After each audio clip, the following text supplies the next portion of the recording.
Hello, everybody. I'm Joe Grisaffi with Sara Gaston. and welcome to another episode of Actors Your Mileage May Vary. It's true. Today, I wanted to share with you a job I had during COVID. Yeah. There was a Facebook post from a mutual friend of ours, and she was working with a group that was doing some teleprompter stuff. Okay. And I think I'm pretty good at teleprompter. I fit the specs, so I asked her for the info. I submitted my info, and I got hired. Huzzah! Great! Yay! An acting job during COVID. I think it was like the second, or maybe the third job in 5 months or so. We did the thing with Kristen. You're on fire. Yeah. We did the Kristen thing. I did Right. that other thing that Matt got me, and then it was this. Okay. So I was like, okay, great. Well done. Doesn't pay terrific, but it paid. Right. And I'm pretty good at teleprompter. I Okay. actually think I'm very good at it. Okay. And I thought, wonderful. Great. And You know there's a downside. There's a to this. downside. There's a downside. There's two questions I'm going to propose to Cautionary you. tale. Let me give you the questions up front and then give you a little more backstory. Number one, do you assume producers and directors know what they're doing? Oh, that's a tough one. And I make the mistake of assuming they do. And second, when something's going on, if a shoot's going very late unnecessarily, at what point do you stop saying to the director, I think I can do better? Yeah. Because sometimes you get to a point where you just want to go home. If the director's happy, you let it go and say, okay, he's happy. I have some thoughts. Yeah, so those are the questions I'm proposing. Okay. So I get to set. An actress we know is my scene partner. She's there too. I like her a lot. She actually did a very good job. We get to set. We have a 5 p.m. call time. Didn't think anything of it. Great. I still got to do all my stuff during the day. It's a teleprompter job. Really shouldn't take that long. How hard can it be? The script is there. You're reading the script. If you can do teleprompter, this was an easy job. Yes. Well, when we got there, But here's the thing. You also actually have to be a really good actor because you have to actually be able to act the stuff or, sell the stuff or whatever it is you're doing while you're reading the teleprompter. of course, that is a it's- very good point. Thank you. That's important. Thank you for adding that. Okay. So let's assume everyone's a good actor. I'll explain the gloves later. Yeah, it's cold in here. It's really cold. I'm playing ice skater. So what Sara said is absolutely true. Being good at teleprompter isn't just being able to read the words in time, it's being able to put the emphasis, the performance, the meaning behind the words as they scroll Exactly. past your eyes. Exactly. When we showed up, they were working with 2 other actors. Okay. Fine, we're going to wait a little while. Couldn't be that long. Yeah. It's teleprompter. You have to wait around on set. Yeah. It's part of the deal. So we get there, an hour goes by, they're still working with those 2 actors. Okay. And if I recall correctly, what I was told afterwards was they weren't as good as they said they were with the teleprompter. There's the rub. There's the rub. But I'm taking that with a grain of salt based on what I experienced. Okay. They were very nice people. The crew and the director, the producer, very nice. Oh, that's always code for they don't really quite know what they're doing. And I don't want to say they don't know what they're doing, but it didn't feel like it. Because Okay. when I say I'm good at teleprompter, I mean I'm good when you actually have the proper teleprompter tools. Go on. The teleprompter jobs I've done have, it was either a true teleprompter or an iPad with a reflective mirror. Right. So you're looking right into the camera and the words are coming right across the lens. Yes. So you're always looking right into that camera as you should. Extremely convenient. Yes. Love it. Perfect. Yes. So, and they have the proper app. I think I need to update my resume. I don't know that I list teleprompter. Oh, you should. Yeah, I should. And Anyway. with the proper tools, with the proper app, you can control the timing of that text scrolling to the millisecond. Yes, you can control the text size. You can control. Yes. Yeah. So here's the issue we ran into immediately when we started doing our part of it. We were already there for like 3 hours or so, which was like, okay, this is teleprompter, what's going on? Right. Second, they didn't have the teleprompter that fit right on the lens. They were Okay. using a laptop computer and keeping it right under the lens. and you might see where this problem is going. Oh, hello, look at me. I am now reading. Okay, so Yes. you're not looking at the camera. They either had it right below the lens or just to the side of the camera. Yeah. And when we finally got to the meat of it, I remember it clearly being under the lens. Okay. So we couldn't find that right speed. It was this program they had downloaded wasn't like professional level, it seemed, because they couldn't really fine tune that speed. It was either very slow to where I was waiting for the next line. Oh, there it is. Okay, now I can say the next line. Or it was just too fast. We couldn't keep up with it. There was no in between. Got it. So we wrestled with that for at least a couple of hours, and it was really, really And it hard. hadn't been figured out with the other group, apparently. Right. This is the app that they were using with the other actors, and that's why I said I'm taking that with a No grain of salt. wonder they weren't very good. Right. So they finally decided this app isn't working. Let's see what else we can find. So they had to take time. First of all, we had to move to another location because there was a window in the room, and of course, by the time the sun went down very fast if you're Yeah. starting around 5 o'clock. Yeah, the light is not going to So be we had consistent. to switch locations.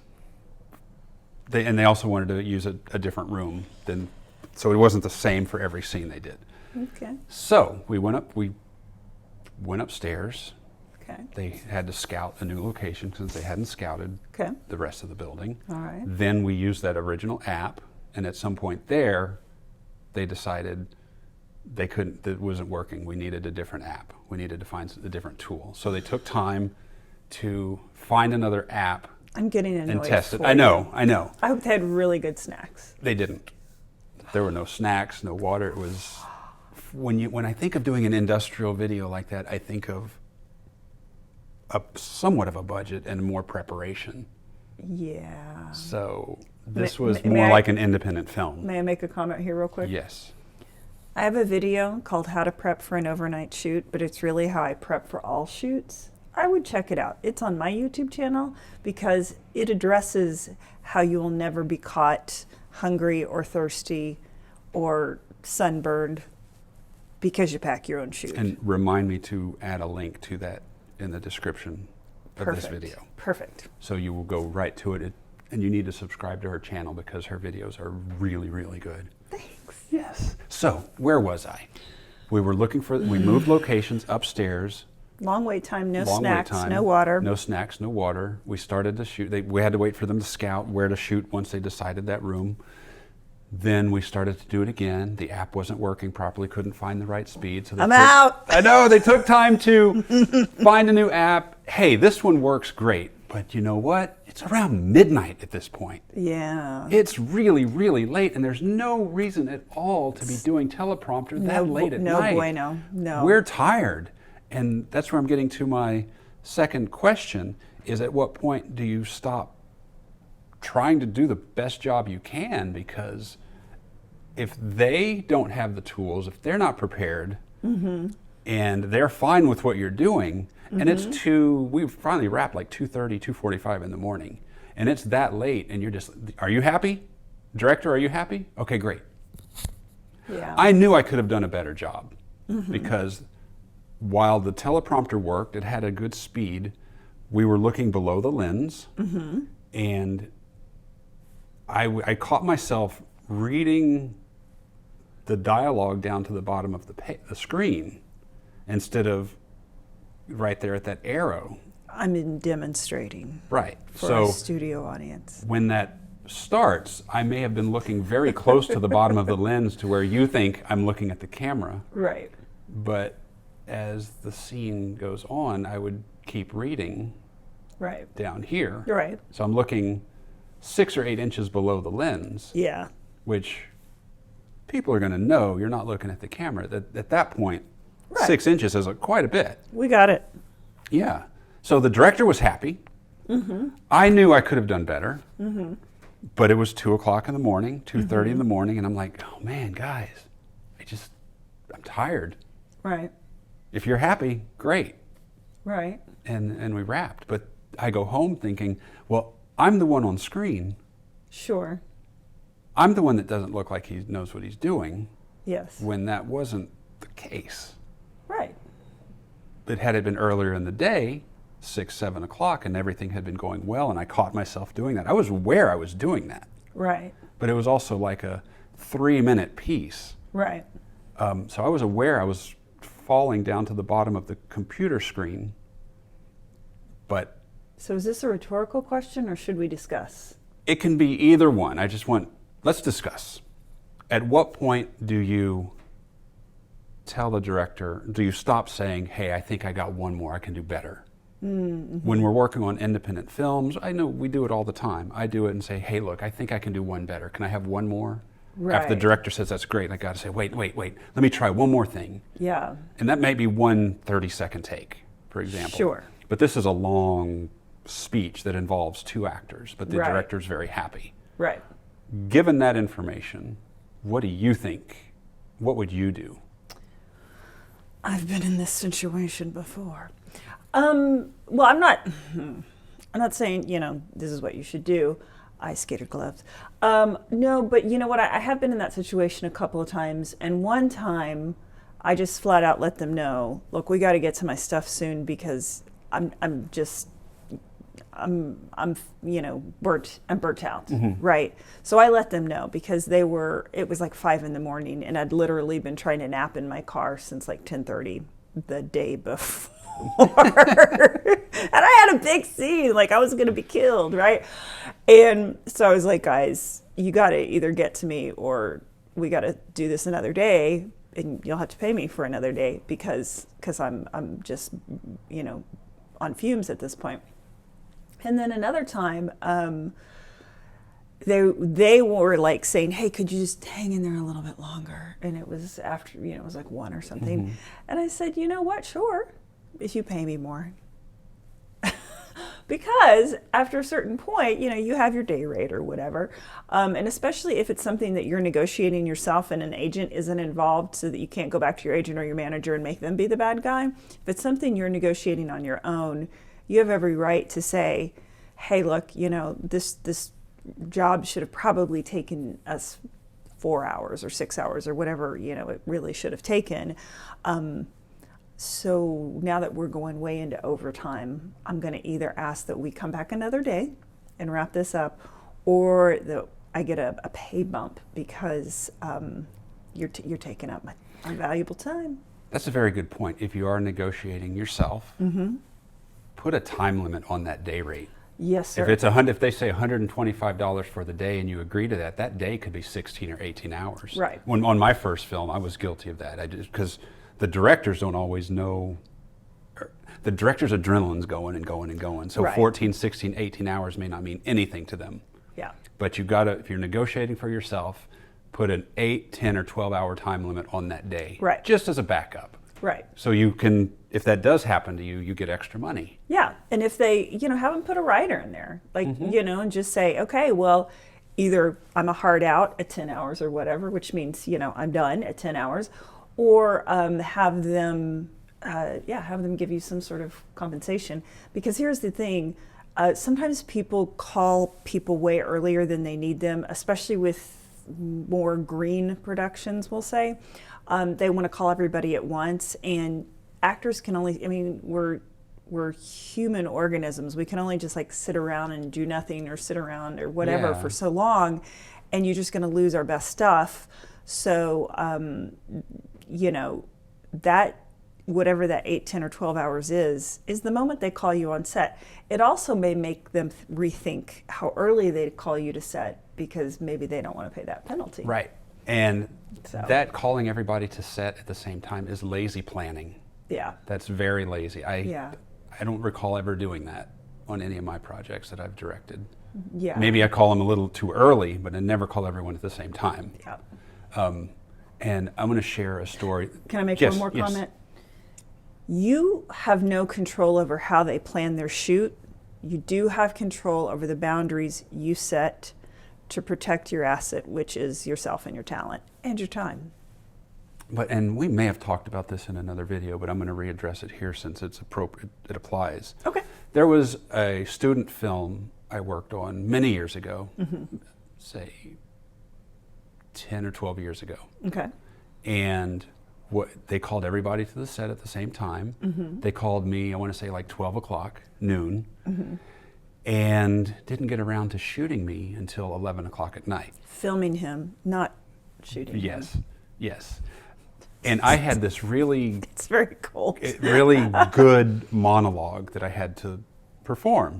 And I was ready at 12 o'clock. Oh, sure. But by the time 11 o'clock came, my mind was mush. Yeah. Because there was nothing to occupy my time. It's a really bad idea to leave set, but I did. I said, I got to drive around.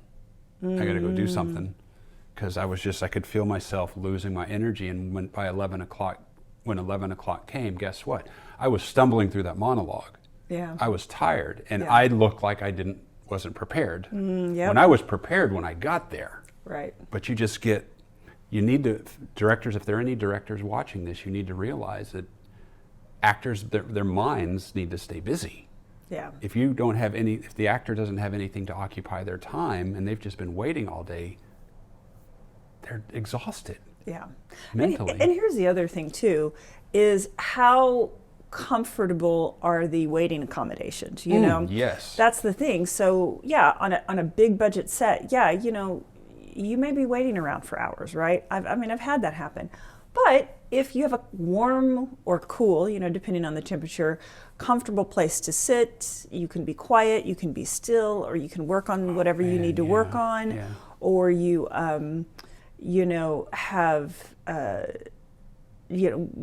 good nutritious snacks to eat, at catering or whatever, and, plenty of water and things like that.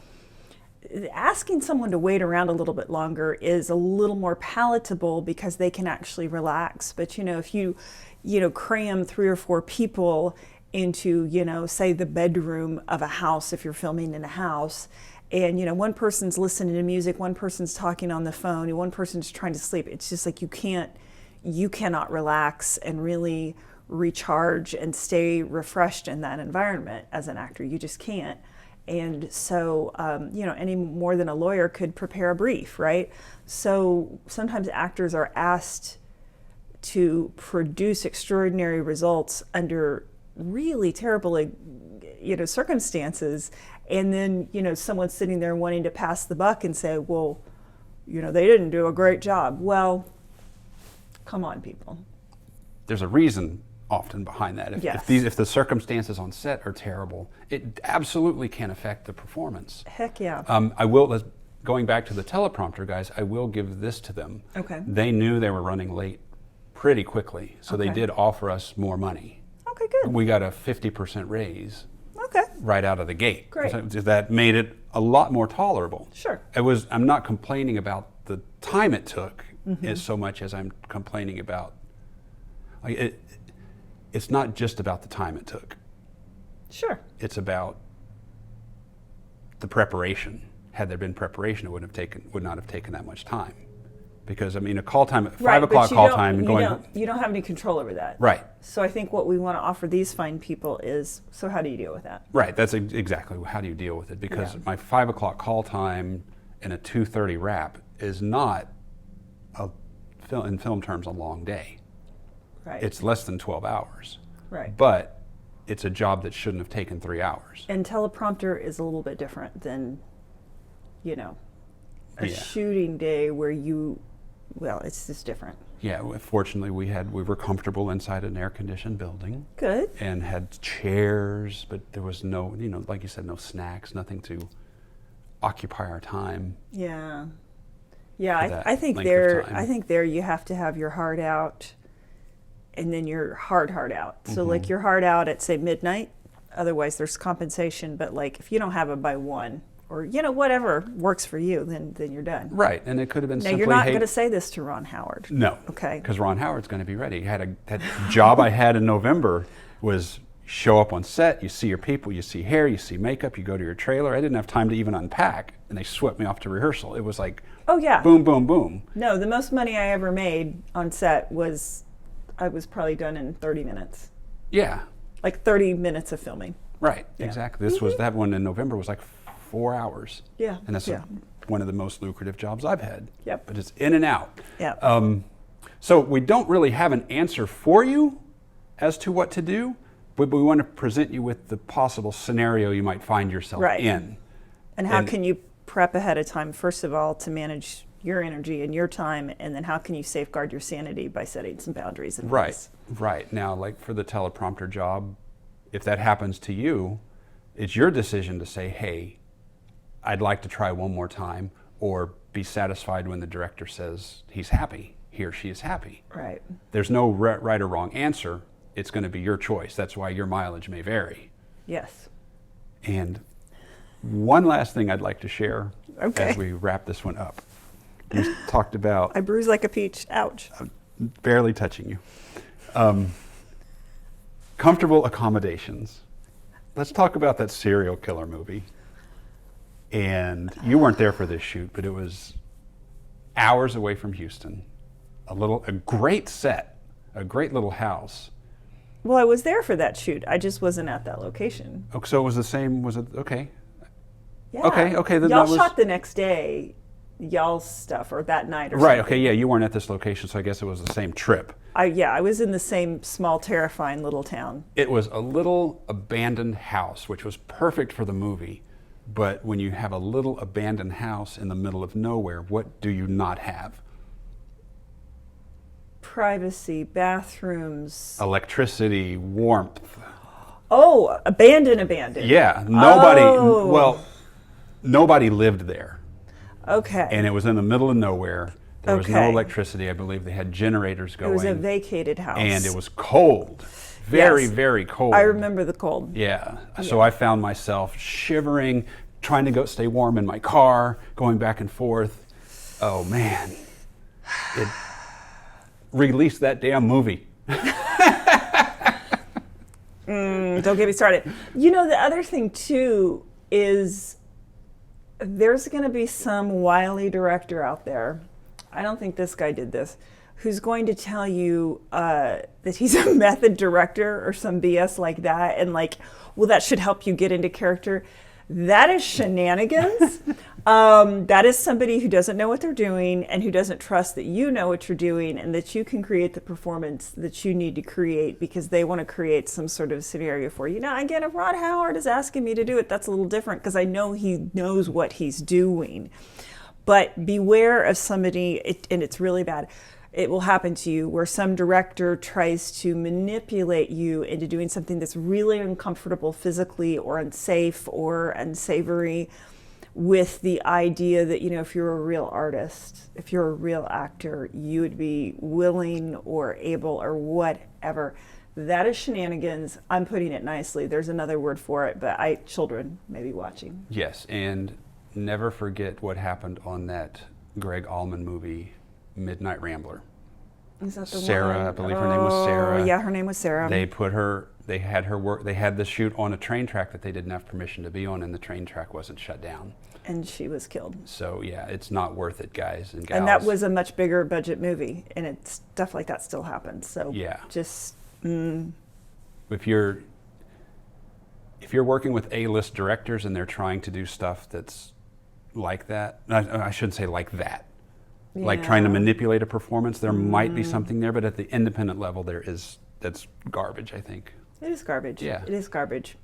Yeah. And here's the other thing. If it's a really big budget movie, you've got a manager or an agent involved that's going to be able to put the kibosh on that. Mm-hmm. So just say no. Just say no. Set boundaries. Yeah. There's a great, if you haven't read it or watched it, Michael Caine has a book and he has some videos called Acting in Film. And he talks about being asked by stunt people to do crazy things, you know, to either the stunt person or the director. And he's like, okay, great, demonstrate it for me. And then they're like, well, no, all you have to do, you know, is like set yourself on fire and then, you know, dive into the shark-infested waters and, you know, find the gold doubloon or, you know, whatever crazy thing. And he's like, so show me, right? And this is when he was a much younger actor. I'm sure he doesn't do anything like that anymore. But his point is people are going to ask you to do stuff that they're not willing to do themselves, again, because, you know, it's art or whatever. No. And when you're new, you might be tempted to say yes because you don't want to be the person that says no. Yeah. one more thing. It's the anecdotal video. Yes, You're yes. welcome. You get all years of experience Let me see combined. what time is. We're up to. Don't worry 26 about minutes. it. Yeah. So we'll wrap this one up with this story. Okay. Unless we have another great idea. I was an extra on the first Pirates of the Caribbean. We may have shared this story personally, but Okay. I don't know if we put it on video. He just likes to name drop. I do. I was an extra on Pirates of the Caribbean for like 3 weeks. It was a really great time. But there was a Jack scene. Sparrow. Yeah, it was part of the gallows sequence. And I was a redcoat. I was a Marine. I was asked to stand at the top of the wall on the fort, like a guard marching the wall. And that ledge must have been just like 2 feet wide. Eep. Like 2 feet wide with one wall and then a 30-foot drop. Oh no. And I was asked to pace it. No. And I did one take, and then I stopped, and I said, guys, I'm not comfortable up here. And they said, okay. And they took me down and put a stunt man up there. Oh, someone who knows how to fall. Somebody who knows what they're doing up there, and yeah, could take a fall. would know how to fall if properly. if they needed to fall. I wasn't asked to fall, so don't get me wrong. I was just asked to walk back and forth on this narrow Good for you for speaking lane. up. But yeah, I spoke 'cause up and they that's- took me yeah. down because that was dangerous. It's very dangerous. I don't know how to fall 30 feet properly. Right. And, you know, because you're an extra, a manager or an agent wasn't involved. Right, So there wasn't there to exactly. protect your interests. I was yeah. the only person that could protect me was me. Yeah. Oh, So it sage was words, like you one guys. take, and I said, guys, I'm not comfortable up here. Yeah. And they understood. They absolutely understood. They took me down, put up a stunt man, and kept going. It didn't mess up anything. Yeah. Yeah. So speak up if you're uncomfortable. Yeah. Let someone know. Chances are someone can see that you're uncomfortable and in an unsafe situation and will address it. Right. The director is not always that person, but there's other people that will Yeah. have your back. I Yeah. can't think of any set where someone wouldn't have backed up somebody in a dangerous position. Yeah. Yeah, I agree. Yeah, if they spoke up. Right. If you don't speak up, then no one may say anything. They assume you're cool. Yeah. Yeah. Well, I was supposed to be drowned in a movie once, and first of all, they weren't going to mark the violence. They were just going to have this guy start shoving me under. And I said, "Oh no, we're going to mock this, you know." And so I told the guy how I would hold on to his arm and how I would be the one tugging and like I would pull myself under.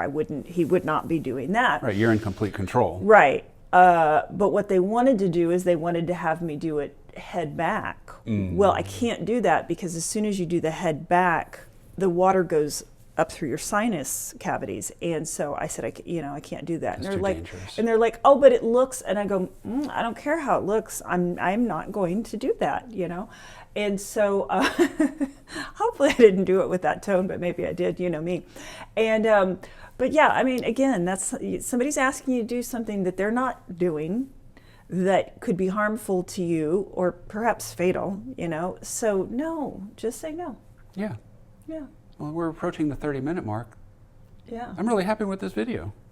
I'm glad you're happy with this Yeah. video. He's been chomping at the bit. He's been wanting to tell this story. Yeah, I really wanted to talk about the teleprompter thing and finding myself in a position where it's my decision to speak up if I wasn't happy with the performance, but the director wasn't. It's very late, and I just wanted to go home, just like everybody else did. Yeah. But also, the thought of knowing I'm the one on camera that's not looking in the right place. Right. So it's the back of my mind is now like, oh, should I have spoken up? But the thing is, I'm never going to see this video. Right. Right. And if the client uses it, they use it. I'll never know one way or the other what Yeah. people thought of the Right. final product. Right. Has this director called me back? No, Yeah. but I didn't Well, expect that. a final thought, you know, something else that you could always do is you could say, look, I could do much better than this, but unfortunately, this mechanism that you're doing creates this result. Is it possible for us to reschedule? Because I want to give you the most outstanding product that I can. Bingo. Had I thought of, I was very tired and hadn't been in that particular situation Right. in a while. Right. That is a brilliant solution. So, like, I'm your lifeline. So call me. And Yes. No, actually, don't call No, me. that's a Because I very- have my phone on silent. That's a very, very good approach to that situation. Well, and I think one of the things is that it's so easy to point and assign blame, right? And then nobody wants to be on the receiving end of that, okay? So if you can find a way to present it as, I want to give you my best, and this isn't my best, and it's because the circumstances aren't allowing it, rather than I can't do my best because you're a bozo and you didn't prepare. Find a way to present it in such a way that you're there for the good of the project, right? But you need what you need to make that occur, and then that way we don't get into that. Well, if you knew what you were doing, because right, you never want to say that on set. Yeah. What Sara just said is perfect. Put it on you Thanks. to say that you can do a better job in different circumstances. Yeah. And this isn't the ideal situation. Right. Yeah. Great. Well, thank you all for watching. Yes, thank you. I'm Joe. I'm Sara. And check back for another episode of Your Mileage May Vary. Thank you so much for watching, and subscribe to my channel, subscribe to Sara's channel. Yeah. And if there's any topics you want us to address, you have any suggestions, by all means, put those suggestions in the comments of this video. We love to talk about things that are helpful to you guys because we're here to support you. Yeah, this is not like, oh, we're doing this to be fun. No, Sara's got several more years experience than I do, but I've got 27 years experience with independent film. You've got quite a bit more with film and theater. So chances are we could answer some of your questions. Probably. Yeah. One or two. Yeah. Thanks, guys. All right, thanks for watching. Bye.